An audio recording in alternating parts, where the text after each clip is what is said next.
Repubulika y'u Rwanda, Ibiro bya Minisitiri w'Intebe, Itangazo.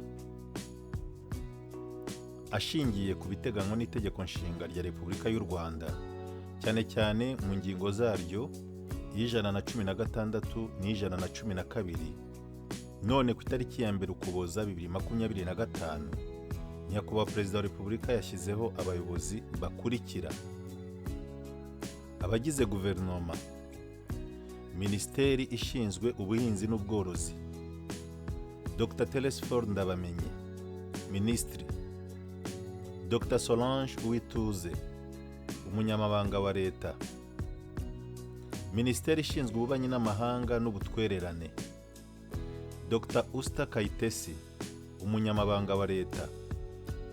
Abandi bayobozi muri Perezidansi ya Repubulika: General Retired James Kabarebe, Umujyanama Mukuru mu by'Umutekano. Muri Sena: Dr. Charles Murigande, Senateri. Bikorewe i Kigali ku itariki ya mbere Ukuboza 2025, mu izina rya Nyakubahwa Perezida wa Repubulika Paul Kagame. Iri tangazo rishyizweho umukono na Dr. Justin Nsengiyumva, Minisitiri w'Intebe.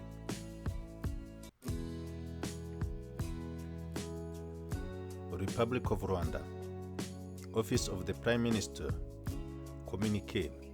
Pursuant to the Constitution of the Republic of Rwanda, especially in its Articles 116 and 112, today, 1st December 2025, His Excellency the President has made the following appointments.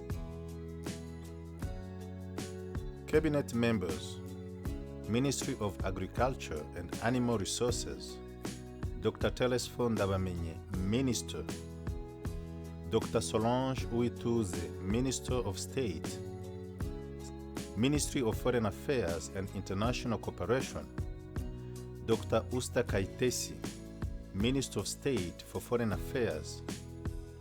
Other appointments: Office of the President, General Retired James Kabarebe, Senior Defense and Security Advisor.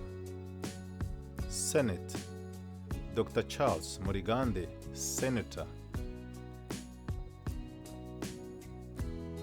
Done at Kigali, 1st December 2025, on behalf of His Excellency the President of the Republic of Rwanda, Paul Kagame. Signed by Dr. Justin Nsengiyumva, Prime Minister.